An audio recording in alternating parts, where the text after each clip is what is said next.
Да, се враќаме во студиото. Како што кажавме, почнуваме со господинот Никола Димитров од Солуција, поранешен министар за надворешни, поранешен вице-премиер.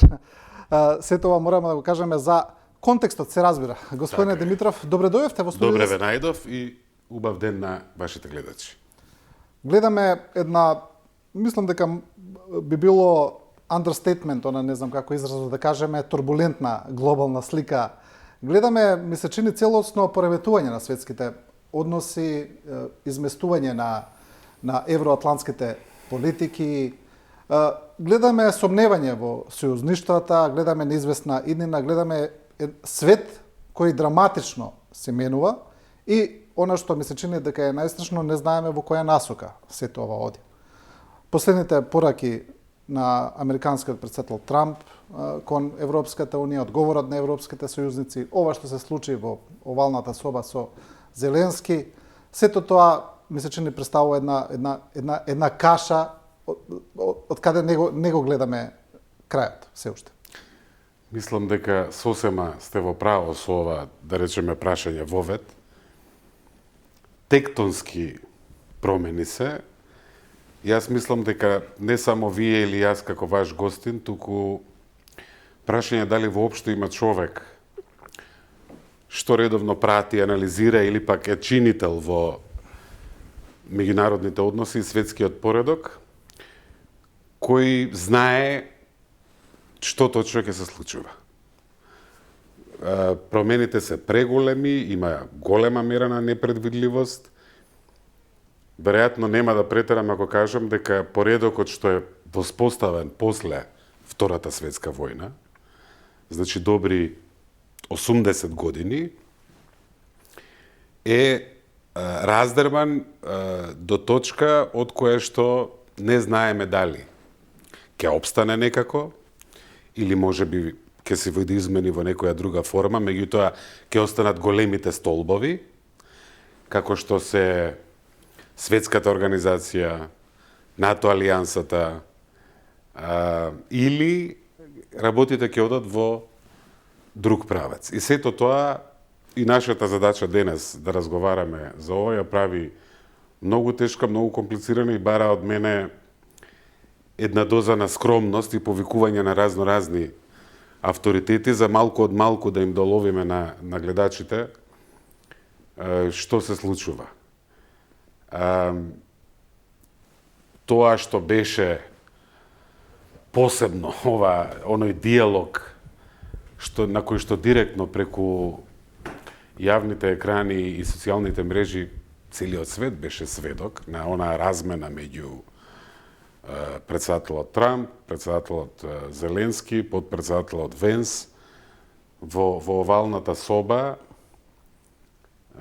практично предизвика еден немир, една голема загриженост, едно неверување просто кај многумина што се случува. И мене ми беше интересно покрај овие реакциите на партиските бази.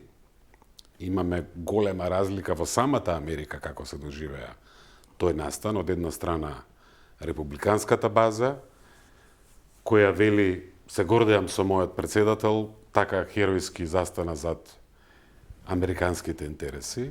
Од друга страна, огромната подолба во самата Америка, базата на демократите, кои велат ова беше срам за нацијата, еден рекет врз лидерот на земја која што е нападната од диктатурата во Кремљин, една заседа врз гостинот, председателот Зеленски, некои други, може би, погледи кои што мене ми паднаа во очи, например, еден таков беше адмиралот во пензија Джеймс Тавридис, кој што своевремено беше командант на европските сили на НАТО алијансата. Тој дури отиде до таму, иако рече, не можем да кажам дека ова е сигурно, меѓутоа беше загрижен за еднината на НАТО. Дури рече, можеби и ги одбројуваме последните денови на НАТО алијансата. Настанот во овалната соба го нарече епска катастрофа и посочи дека Европа ќе мора сериозно да преземе товар, да се организира, да застане зад Украина и на некој начин не заврши многу на оптимизам и на некаква поправка. Од друга страна, македонската јавност го знае поранешниот американски амбасадор во НАТО, Курт Волкер, кој што и доаѓал кај нас и повремено е гостин на нашите медиуми. Тој вели за прецизна, за мудра анализа мора да направиме дистинкција меѓу емотивната динамика, која што малку наликуваше на реалити шоу, и на суштината во тој разговор меѓу председателот Трамп и председателот Зеленски во Белата куќа. Тој вели план имаше и работите се движеа суштински во добар правец. Во Москва воопшто не беа среќни со изгледите да се потпише договор околу богатството на минерали и ретки руди, да речеме, во Украина, каде американскиот и украинскиот економски и финансиски интерес ќе се врзат, а со самото тоа и еден американски влог во интегритетот, суверенитетот и безбедноста на Украина. И тој вели дека во објаснувањето околу дали може да му се верува или не може да му се верува на Путин за нов прекин на огнот, поради тоа што прекршил многу пати претходно договорени прекини на огнот, околу, да речеме, дали ќе го викаме агресор и диктатор, како да Вокер вери како Зеленски да ја изгуби суштината и работите отидоа во многу лош правец, се изгуби суштината, не се потпиша договорот, што предизвика практично славење во Кремљен. Да, видовме дека после тоа веднаш вчера на тој ИТЕН или неформален самит помеѓу Европската унија и Украина, каде што европските лидери веднаш се собраа и британскиот премиер Стармер го презентира планот во 4 точки. Интересно, тамо се спомнува една коалиција на подготвени, како што кажа, која ќе треба да го брани суверенитетот на Украина, како што кажа, доколку дојде повторно до руска агресија. Тие велат дека сега тие прават план исто така за прекин на огнот, кој овој пат би бил поддржан и од Зеленски, кој сака да му го презентираат на американскиот председател Трамп, но во тој план на европските лидери може да се види дека тие продолжуваат со помош за Украина, велат дека ќе продолжи војната и економска помош, исто така нормално дека продолжуваат со истиот начин на ослобоѓање на Русија како агресор, дека мора да се пристапи во преговорите помеѓу Русија и Украина, каде што Украина ќе настапи од позиција на сила. Нешто што го бараше и Украина претходно. Но ми се чини дека тука има разлики со планот на американскиот председател Трамп, кој од друга страна сака да ја намали војната помош за Украина, бидејќи, како што тој самиот тврди, сака да дојде до брз и итен прекин на огнот. Мислите ли дека сега Трамп ќе го прифати овој план, бидејќи тоа е планот на акција, како што велат, дека сега ова што го договориле вчера во Лондон, ќе го презентираат сега на Трамп и ќе бараат американска поддршка? Да, покажа британскиот премиер лидерство.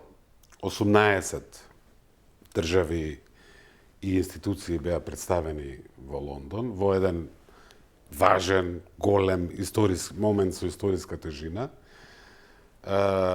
Четирите точки на некој начин ги сумиравте. Нешто што не е спомнато во точките, а го спомна Макрон.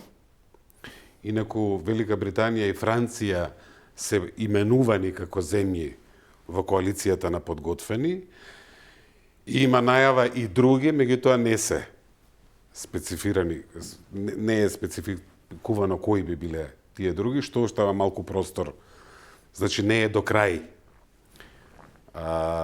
изразена подготвеност од оние кои што биле присутни во Лондон. Таму, например, беше и Турција, со интересни пораки од Анкара во овој контекст.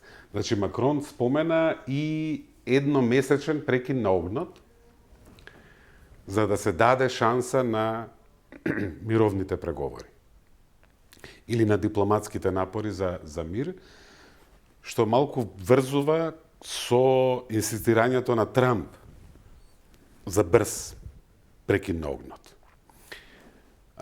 Американски аналитичари велат многу беше важно, тоа се случи на социјалните мрежи, меѓутоа многу е важно да има една изјава од Зеленски во камери, дека нема држава што повеќе од Украина не сака мир и прекин на огнот, и дека тој би поддржал прекин на огнот, доколку на тоа се согласи и Путин.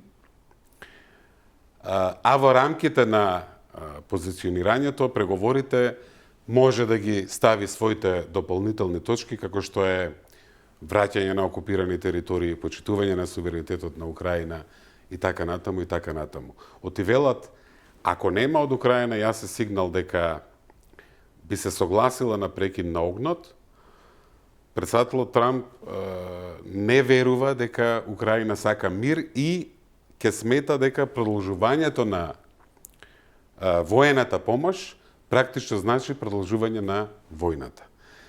Јасно е, мислам дека имате право, јасно е дека има тука разлики и во тонот, и во употребувањето на зборовите, кој е агресор, кој е жртва, неизедначувањето на двете завојувани страни. Меѓутоа, како да има обиди и за приближување, например, со ова за прекин на огнот, кон американската позиција, предпоставувам во обид да се создаде доволно простор да влезе и Америка во овој напор. Исто, како што овој чекор подготвеност Европа да земе повеќе на своите плеќи, исто така оди во прилог на богами веќе долгогодишното барање на Америка за повеќе товар на европските сојузници. Но ова е на некој начин ми се чини едно наметнување на Европа во целиот процес, бидејќи на почетокот беше исклучена. Значи почнаа прво американско-руски преговори. Имаше, дури беше прашање дали Европа ќе биде на масата. Да, без Европа. И на првите разговори не беше. Без Украина. Ова на некој начин како да се собра европските лидери да кажа без нас нема решение. Тоа можеби најдобро го артикулираше идниот канцелар на Германија, Мерц, ноќта по изборите во неделата, кој што кажа, кој е инаку докажан и посветен пријател на трансатлантските односи, адвокат кој што има работено за и со големи правни куќи од Америка, практично из целата своја професионална кариера. Тој вели, не ми се верува дека ова ќе го кажам на телевизија, меѓутоа се чини дека Америка, па потоа квалификуваше барем овие американци, оваа администрација, како да не е гајле што се случува или што ќе се случи со нашиот континент, со Европа. И мојот прв апсолутен приоритет како канцелар ќе биде грижа за континентот. Чекор по чекор да се доведеме во ситуација да не бидеме толку зависни за својата безбедност. Тоа е тој поредок и меѓу другото и суштината на НАТО алијансата, чиј што прв генерален секретар функцијата на НАТО ја има опишано во тоа време да ја држи Русија надвор, да ја држи Германија долу, веднаш или неколку години по Втората светска војна во таа смисла и да ја држи Америка внатре. Внатре во европската безбедност. И сега Мерц со тоа на некој начин најави едно освестување во Европа и германско лидерство во таа смисла. Меѓутоа, дури и после овој самит во Лондон, мислам дека од Европа знае да држи големи говори. Европските лидери, ние сме сведоци од наша перспектива, да речеме околу проширувањето, таму кај што не боли, знае да кажат, да испорачаат моќни пораки, меѓутоа често нема доволно делување.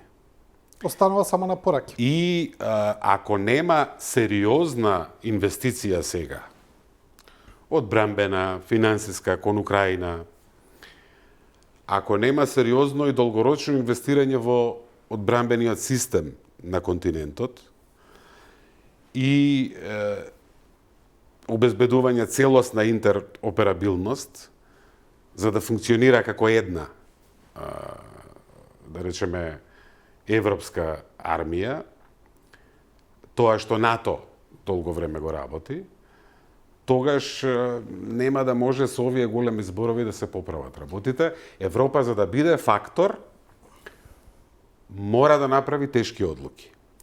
Зголемувањето на трошоците во одбраната ќе значат социјални кратења. Тоа нема да биде популарно во нивните домашни политики кон сопствените гласачи. Ќе треба многу лидерство да се објасни зошто ова мора да се направи. Ако Европа, видете, Европа има амбиција на ниво на говори и големи зборови да биде фактор глобално во светот. Во моментов е прашање дали ќе биде фактор на сопствениот континент, бидејќи војната е на европско тло.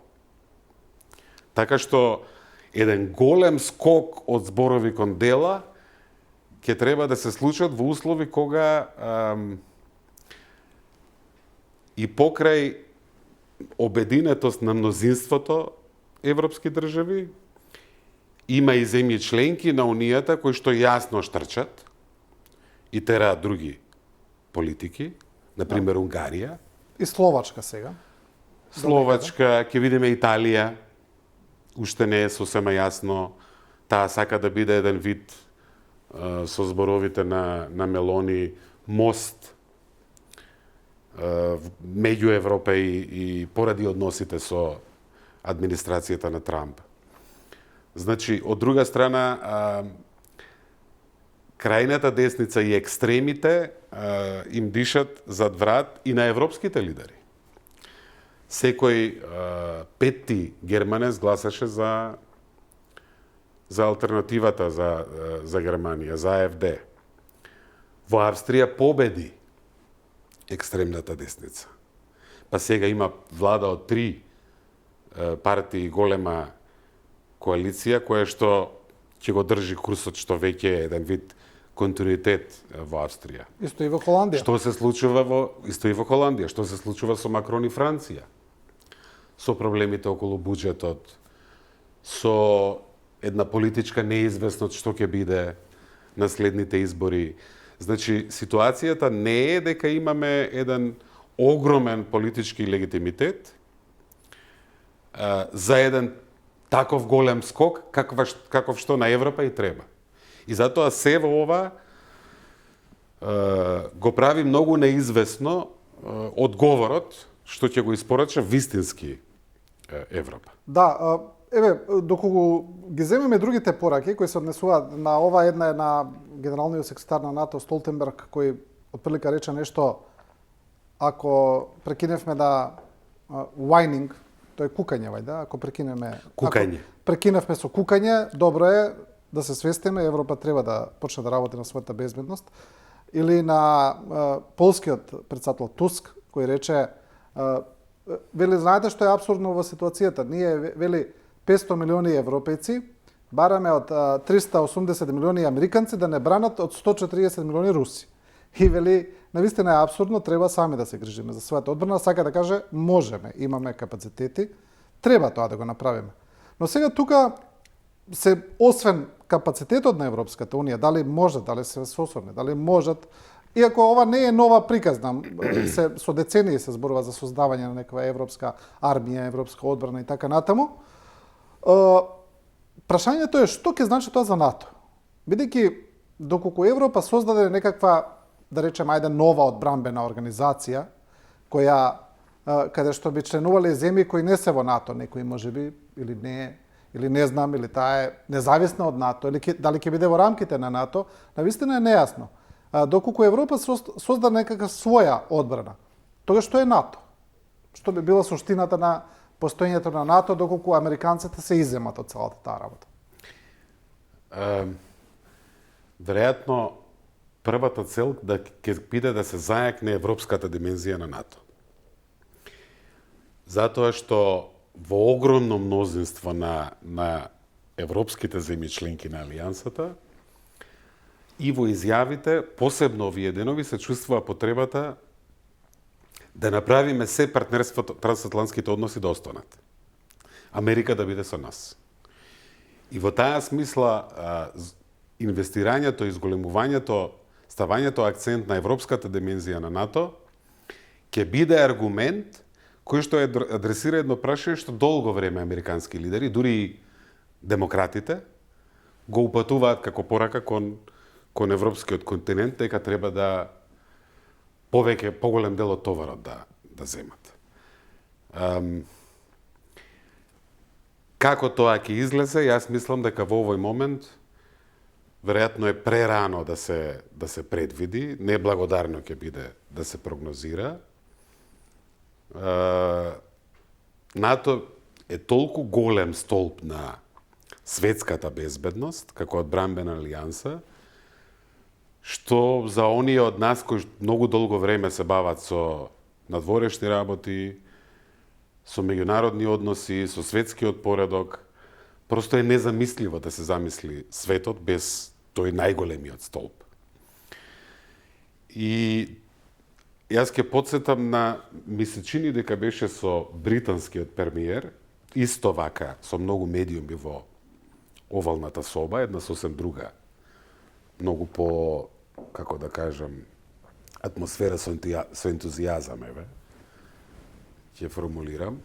Тука претседателот Трамп добија новинарско прашање околу членот 5, неговата заложба кон членот 5, дали ќе продолжи таа безбедносна гаранција, напад врз една членка ќе биде напад врз сите и сите ќе скокнат во одбрана. И под прашање дали би им помогнал на британците, ако ним им треба помош. Тука можеме цела дебата да правиме околу точното толкување на одговорот на претседателот Трамп. Тој, например, рече, британците се толку силни, нив не им треба помош. Нити ќе им треба помош и да знаете, ова не е одбегнување на одговорот. Една реченица беше таа, меѓутоа главно после таа пресконференција анализите на упатените и во Америка и во Европа беше дека не е доведен членот 5 во прашање. И сега дали можеме такви заклучоци да во вакви времиња? Иако Трамп претходно го доведуваше во прашање за други членки помали. За помали не до крај експлицитно, може би повеќе имплицитно и така, ама има едно облаче тука, или еве да речем има еден прашалник, што ќе биде важно да се расчисти за еднината на Алијансата. Предходниот генерален секретар Расмусен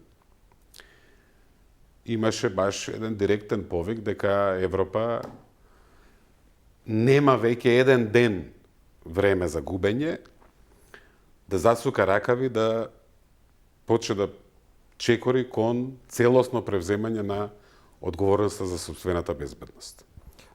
Има еден оксиморон во оваа ситуација околу НАТО и односите помеѓу, да речеме, колективниот Запад и Русија, каде што на еден начин ова што го прави председател Трамп и во првиот мандат што го правеше и сега, доколку земите членки на НАТО го направат тоа што Трамп го бара од нив всушност, зголемување на трошоците за одбрана, зголемување на буџетите, на крајот значи посилно НАТО. Значи сите земји на НАТО ќе станат посилни, тоа е апсолутно така. И тоа и се случува, гледаме сега поради Украина, се случи присилно можеби, но се случува. Од друга страна Русија и годи, ајде да речеме што постои несогласување помеѓу НАТО сојузниците, помеѓу западните сојузници меѓу нив, на некој начин некои ќе кажат па ова му оде и во прилог на Путин. Еве сега зборуваме ние тука дебатираме дали НАТО ќе се распадне или не, што се разбира дека Русија го посакува, мислам дека него не крија тоа. Дури и го бараа директно НАТО да се повлече од сите земји после што влегле после 1997 година. Значи, за тоа велам, чудна имаме ситуација која може да се толкува и вака и така. Ова што ние сега го разговараме, дали ќе беше само една година на нас да одиме. Минатиот почеток на март, да речеме, да се видевме во истово студио на истава тема, 90% од работите што ги разговараме се незамисливи. Во тој контекст, во тоа време. За мене, кога ги анализирам случувањата, се обидувам да се абстрахирам од тоа од каде доаѓаат. Како што и во домашната политика, каде што мислам дека е важно помалку да се гледа кои, а повеќе да се гледа што прават,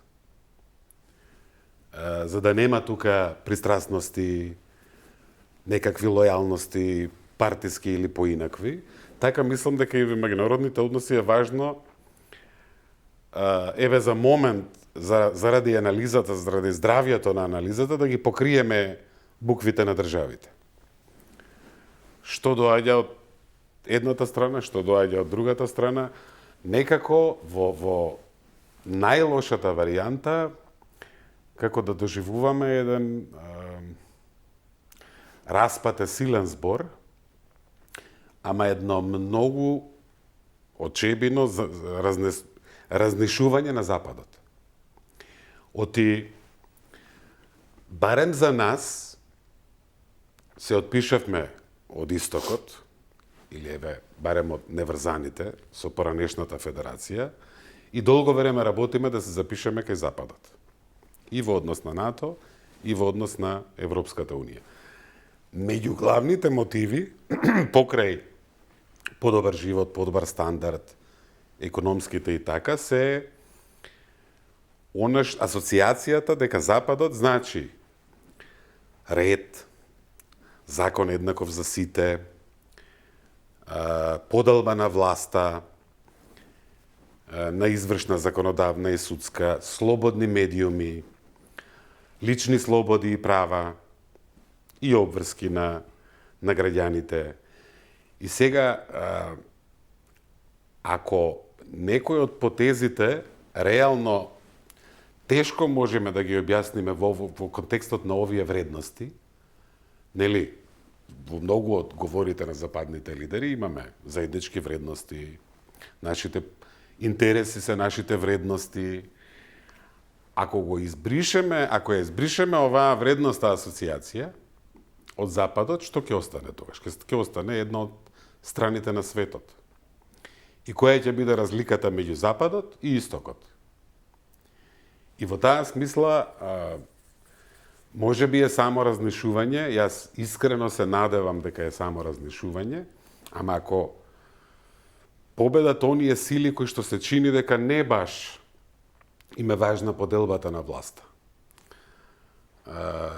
дека не баш им е важно законот да важи еднаков за сите, тогаш ние ќе се разбудиме во еден целосно поинаков свет. Да. Има и таква една димензија од сево ова. Долго време за нас тие беа светлите примери. И ден денес некои од западните земји за нас се, можеби не сите, бидејќи во последниве години видовме дека демократијата и правдата не можат да се земат здраво за готово и дека дури во етаблирани земји и стари демократии може да бидат доведени во прашање, ама таму ги гледаме светлите примери. Како нив повеќе сакаме да бидеме. Не сакаме да бидеме повеќе. Дури граѓаните кои што имаат некакви симпатии, што јас не можам до крај да ги разберам, иако нели секој си има право на свое мислење, симпатии кон една ваква Русија на Путин, веројатно не би сакале тој систем каде што опозицијата, каде што луѓето што имаат своје мислење паѓаат често од балкони, каде што опозициони лидери умираат или може би присилно умираат или бидат убивани, додека лежат во затвори. Дали сакаме и ние нашиот систем да биде таков? Мислам дека не. Дали нашите деца, ако сакаат да си ја бараат среќата надвор од Македонија, дали сакаме да ги видиме натаму или сакаме да ги видиме во средени држави кај што има ред, кај што има правда? Па добро, тоа е едно навистина чуден, како што велите вие, чуден однос или некои ќе кажат и чудно. Можно е да е и нервоза кон Западот. Нервоза кон Западот, но чудна состојба каде што Или разочараност и така заради неправдите врз нас. Да, но на крајот на краиштата никој не сака да оди да живее во Русија, така да тоа е навистина чудно во целава приказна. Во ред, немаме уште многу време, имаме уште можеби 5-6 минути до крајот, бидејќи сме ограничени малку. Ве молам за да се обидеме блиц малку за нашата надворешна политика, бидејќи сега и ние сме на некој начин во небрано во овие односи, значи нашиот стратешки партнер Соединетите Американски држави има едни пораки, Европската унија има други. Овие ни се стратешки партнери, вамо сме земја кандидат, сакаме да влеземе на некој начин, не знаеме можеби ние како да се поставиме. Тоа се види и со резолуциите во Обединетите нации, каде што за едната резолуција бевме и опоменати или прашани, да речеме, од Европската унија. Тука се доведува во прашање нашата усогласеност со европската надворешна политика, што е дел од критериумите. Навистина сложена ситуација за нас, ми се чини. Да, многу сме во небрано, апсолутно сте во право. Како и многу други земји, ама сега ние за нас мора гледаме, да се гледаме себе си, да се грижиме за нашиот интерес. Малку земјите како да одат по јајца, што се вика. Толку е променливо, толку е тешко. Ова што не беше замисливо, може би и ќе се случува. Различни политики од оние со кои што сакаме да бидеме во Европската унија, или барем големно мнозинство од тие, од и самата Европска унија внатре е. Неколку земји членки не се баш на истата заедничка линија. Дали кон стратешкиот партнер, најмоќната држава во светот, Соединетите Американски држави, големиот столб на НАТО околу неа, на некој начин, организиран околу тој сојузник. Не е лесно и затоа мислам дека е препорачливо во вакви големи моменти, на големи искушенија, личи на голема раскрсница, ако се движи во овој правец, како што може би има индиции дека ќе се движи. Затоа мислам дека не треба ова да биде предмет на дневно препекување во политиката. Мислам дека и кај аналитичарите со тежина на јавен збор, па и кај новинарите, треба да има известна скромност, да речеме, во предвидувањата, во критиките, како и во фалењето. Оти многу малку немаме доволно информации. Јас имав малку горко чувство со нашето гласање во Обединетите нации, бидејќи од една страна јасно е дека треба да го следиме нашиот интерес и да видиме како нашите гласаат. Или кои се сигналите. Ние инаку како јавност немаме доволно информации за меѓудржавните комуникации. Што било побарано, дали нешто било понудено, кои се проценките, немаме до крај, можеме да погодуваме. Меѓутоа, во целата таа анализа на фактори за и против, кон што ќе се приклониме, сепак тука има една голема суштина и принципот на територијален интегритет, неупотреба на сила во меѓународните односи и тоа што мене посебно ми е важно, бидејќи на наш грб го осетивме на многу по безболен начин, бидејќи ние имаме вето, се разбира, немаме војна, фала Богу, меѓутоа наративот на Путин за Украина, што беше лансиран дента пред нападите, ако не се лажам, украинизам, вештачка нација, создадена од Ленин, нација создадена на антируски основи, многу наликува за жал на наративот на нашите источни комшии врз македонскиот народ. И мислам дека тоа создава, барем кај мене како македонец, една изворна потреба да бидам солидарен кон предметот на тој напад таму. И тој напад не го личи. Не го личи во Европа, не го личи во овој век. Јас мислам не само што наликува тука е идентичен. Дури и временските одредници се идентични. Од 45-та е создадена од натаму. Јазикот е вештачки, нацијата е вештачка. Така што мислам дека за големи принципи секогаш може и на најголемите сојузници да им се објасни националната позиција. Јас тоа го имам правено кога бев во позиција да работам на македонската надворешна политика. За крај, кога го слушам премиерот Мицкоски од Вашингтон во едно од неговите интервјуа, кога зборуваше за односите со Бугарија или за продолжувањето на преговорите со Европската Унија, оно што го слушам од Мицкоски, да бидам искрен, звучи реално кога зборува, нели, дека ние не можеме цело време само да прифаќаме, немаме гаранции, Бугарија ќе не блокира повторно. Аргументите во однос на пресудите на Европскиот суд за човекови права за Бугарија, дека таму има 14, за нас нема ни една, тврдењето на Бугарија дека се загрозени малцинствата, па поради тоа ставањето во уставот. Сето тоа звучи разумно кога го слушаме. Но сепак доаѓаме до моментот, имаме преговарачка рамка, таа е таква каква што е. Европската Унија вели, тоа е тоа, Бугарија вели, тоа е тоа. Ние велиме, ќе репреговараме. Можно ли е да репреговараме? Бидејќи тоа гледам дека е сега главно прашање. Може ли да добиеме нешто поразлично? Тука, токму ова врзано и со претходниот разговор околу гласањето, оние кои што велат не ги следите главните држави на Европската Унија, тоа е голема грешка, нашиот пат е натаму. Ние, ако има земја кандидат што заслужува да биде лута, да речеме, на Европската Унија, на незината политика, двојни стандарди, понекогаш лицемерие во однос на проширувањето, тоа е нашата приказна. Тоа е дефинитивно нашата приказна. Нема земја што од нашиот регион што повеќе патела од билатерални прашања. Некои аналогии се прават со Хрватска, Словенија, меѓутоа Хрватска изгуби 11 месеци.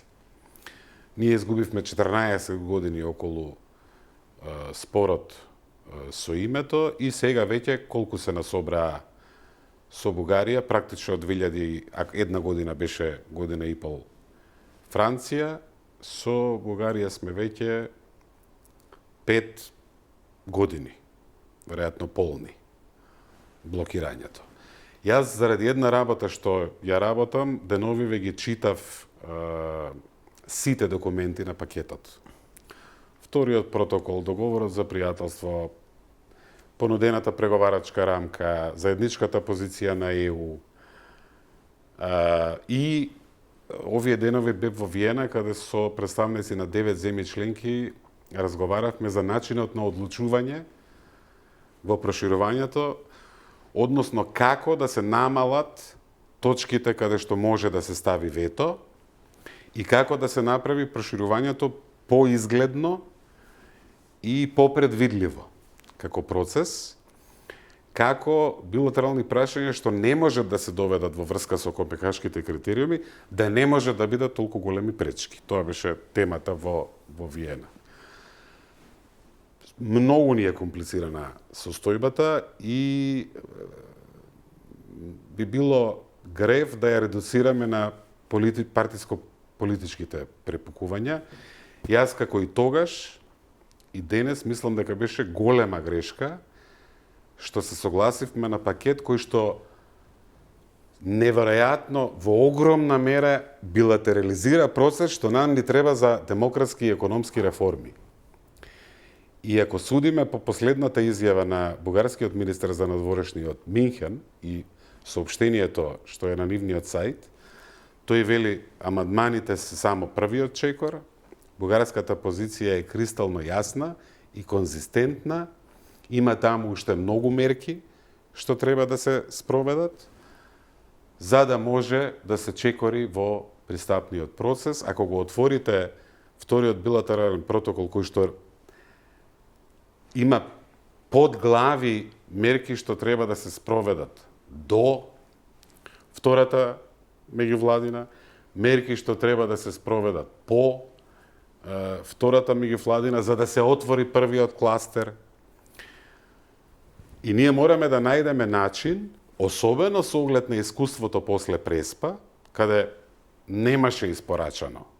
Европската унија не испорача наветувањето дека го почнеме пристапниот процес, мора да најдеме начин да се заштитиме, затоа што нов скок во едно вакво кој што не е ни непознато, туку очигледни се еминското поле или замките пред нас, толку ќе ја срози проевропската енергија во земјата, што нема да има политичар што ќе може да го крене знамето на Европската унија од земја.